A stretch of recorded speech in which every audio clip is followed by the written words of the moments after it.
आज हम बनाएंगे शामी कबाब की बहुत इजी और क्विक रेसिपी। इसके लिए बीफ, मटन या चिकन जो भी कीमा आप प्रेफर करें वो ले लेंगे। यहाँ मैंने आधा किलो गोश्त लिया है और इसको मैंने अच्छे से धो के एक कुकर में डाल दिया है। अब इसके बाद मैं कुछ लहसुन के जवे छील के और अदरक और एक प्याज को रफली चॉप करके मैं इसमें मिला दूँगी। आप चाहें तो इसकी जगह अदरक और लहसुन का पेस्ट भी मिला सकते हैं, 2 चम्मच छोटे से, और एक प्याज। अब इसके बाद मैंने 2 घंटे के लिए 1 कप चने की दाल को भिगो के रखा हुआ था। यहाँ मैंने उसको धो के अच्छे से और इसमें मिला दिया है। आप जो कीमा लें उस क्वांटिटी के हिसाब से ही चने की दाल को रखें।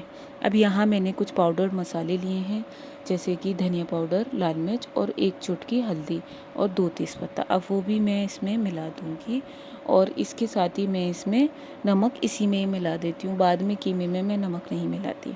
अब यहाँ नमक डालने के बाद मैं इसको ढक के लगभग सिम पे 2 से 3 सीटी आने तक, जब तक ये गल ना जाए तब तक इसको पका लूँगी। और यहाँ हमें ये ध्यान रखना है कि हमें इसमें पानी कम से कम ऐड करना है, क्योंकि प्याज भी हमारी पानी छोड़ती है। अब यहाँ एक साइड में मैं अपने कीमे के लिए 1 मोटी प्याज और 2 से 3 हरी मिर्चें और कुछ हरा धनिया डाल के इसको चॉपर में चॉप कर लूँगी।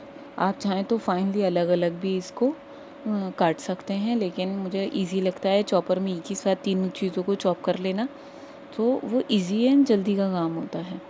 तो यहाँ मैंने इसको अच्छे से चॉप कर लिया है और अब मैं आपको दिखाऊंगी कि ये कितना फाइनली चॉप होके रेडी होता है।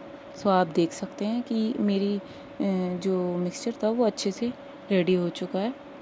सो अब हम यहाँ इसको एक साइड में निकाल के रख लेंगे। चॉपर में चॉप करना तो आसान होता है, बस उसको साफ़ करना थोड़ा मुश्किल हो जाता है। सो यहाँ हम स्पैचुला से इसको अच्छे से निकाल लेंगे। अब यहाँ हमने जो अपना कीमा गलाया था उसको हमने ठंडा होने के लिए रख दिया था। अब यहाँ इसको ठंडा होने के बाद आप इसको मिक्सी के जार में डाल देंगे पीसने के लिए। जब ये कम्प्लीटली ठंडा हो जाए, बहुत हल्का फुल्का नरम हो। इसमें जितना धुआं दिख रहा है ये उतना गर्म है नहीं, तो प्लीज़ आप लोग कंफ्यूज मत होइएगा। अच्छा, इसके बाद आपको इसका कीमा ग्राइंड कर लेना है और इसके बाद जो आपने हरा धनिया, हरी मिर्च और अपनी प्याज को अलग से चॉप करके रखा हुआ था, आपको वो इसके ऊपर डाल देना है और इसी के साथ इसमें बस गरम मसाला जाएगा।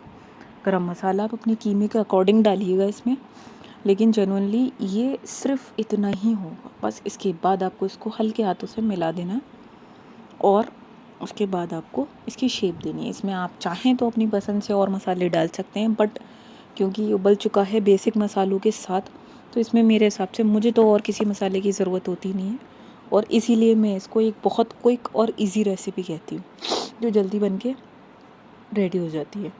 सो अब हम यहाँ थोड़ा सा कीमे का पार्ट लेंगे और अपने हाथों पे तेल या पानी, आप चाहें जो भी लगा सकते हैं। लगाने के बाद आप इसको हल्के हाथों से दबा दबा के इसको शेप देंगे। सो अब आप यहाँ देख सकते हैं कि मैं धीरे धीरे हल्के हाथों से इसको फाइन, एक बहुत ज़्यादा मोटा नहीं लेकिन बहुत ज़्यादा पतले पतले भी नहीं, एक मीडियम साइज़ हथेली के बराबर अपने एक कबाब बनाऊंगी।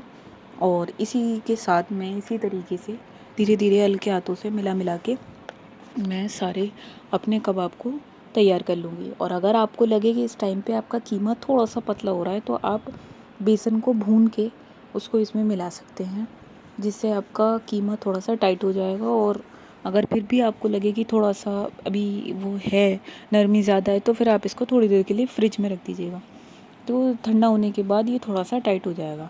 अब यहाँ मैंने ऐसे कर करके अपने सारे कबाबों को धीरे धीरे करके शेप दे के इनको रेडी कर लिया है। तो आइए अब आगे की प्रोसेसिंग के लिए चलते हैं। तो मैं जो हूँ अपने कबाबों को बहुत ज़्यादा ऑयल में नहीं बनाती हूँ, मुझे सही नहीं लगता, इसलिए मैंने नॉन स्टिक पैन को लेके पहले उसको थोड़ा सा हीट करती हूँ, उसके बाद अपने सारे कबाब को उसके ऊपर रख देती हूँ। फिर आप देखेंगे इस टाइम पे आपको अपनी जो फ्लेम है उसको मीडियम पे रखना है, मीडियम टू लो रखना है, हाई बिल्कुल नहीं करना है वरना ये जल जाएंगे। तो अब मैंने यहाँ अपने कबाब रख दिए हैं और अब मैं इस पे ऊपर की साइड पे थोड़ा थोड़ा ऑयल लगाऊंगी। मैंने यहाँ रिफाइंड ऑयल का यूज़ करा है, आप चाहें तो आप कोई भी ऑयल का यूज़ कर सकते हैं। सो अब मैं यहाँ इनको लगाने के बाद इनको पलट दूंगी, तो आप खुद देखेंगे कि जो दूसरी साइड होगी उस पर एक फाइन टेक्सचर आ चुका होगा बिना ऑयल लगाए। इसीलिए मैं इसकी एक ही साइड पे ऑयल लगाती हूँ, जिससे दोनों तरह साइड का काम भी हो जाता है और आगे के लिए जो कबाब हमारे बनेंगे उसके लिए भी ज़्यादा तेल की ज़रूरत नहीं पड़ती। अब आप यहाँ देख सकते हैं कि एक अच्छा सा टेक्सचर बिना ऑयल लगाए ही आ सकता है। वैसे ये तो आपकी मर्ज़ी है, ये अलग अलग प्रेफरेंस होती है लोगों की। आप चाहें तो इसमें अच्छे से ऑयल डाल के इसको पका सकती हैं, लेकिन मैं इसको ऐसे ही धीमी आंच पे कम से कम 5 से 8 मिनट तक रखती हूँ और ऐसे ही सेक के मैं इसको तैयार कर लेती हूँ। अब आप यहाँ देख सकते हैं कि सिर्फ एक साइड ऑयल लगने पे भी नॉनस्टिक पैन में कितना ऑयल दिखता है।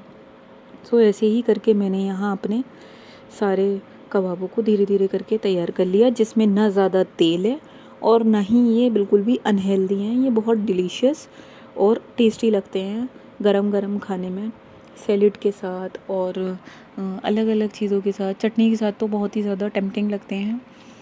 इसलिए आप लोग भी इसको ज़रूर अपने अपने घरों पे ट्राई करिएगा और मुझे भी बताइएगा। Thank you so much for watching.